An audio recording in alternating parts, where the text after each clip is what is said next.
আমার মনে হয় আমাদের প্লেয়ারদেরকে সাইকোথেরাপি দেওয়া উচিত। ক্রিজে যারাই আসছে পিছে তারা কেউ ক্যালকুলেশন করে, কেউ খেলে নাই, মানে এভাবে পার্টনারশিপ মেক করে এখানে কেউ খেলে নাই। এটা সাইকোলজিক্যালি কোনো সমস্যা আছে। কারণ কেন আপনি 6 মারতে যাচ্ছেন? কথা দেখেন, আপনি যে প্রশ্ন করছেন যে ব্যাটিং যে উইকেট দিয়ে ডিসপ্লেটা চলছে, এখানে দেখেন ইমনের মতো প্লেয়ারটা, সে কিন্তু তাকে গত ম্যাচও সে এইভাবে যেভাবে আজকে আউট হয়েছে সেইভাবে সে গত ম্যাচও ক্যাচ দিয়ে মানে আননেসেসারি শর্ট খেল দিকে আউট হয়েছে।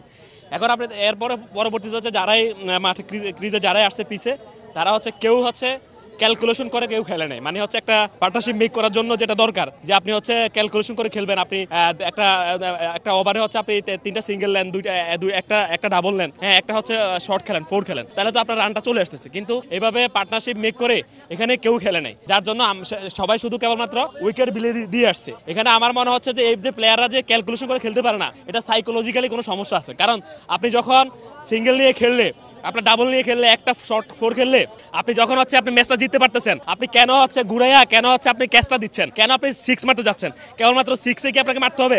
আপনি 4 খেলতে পারবেন না, ডাবল খেলতে পারবেন না? আমার মনে হয় আমাদের প্লেয়ারদেরকে সাইকোথেরাপি দেওয়া উচিত। আর এই যে আমরা যে সন্ধ্যা থেকে অপেক্ষা করি, আমরা যে এত কষ্ট করে খেলা দেখি, আমাদের খেলা দেখে ফলাফলটা কি আজকে?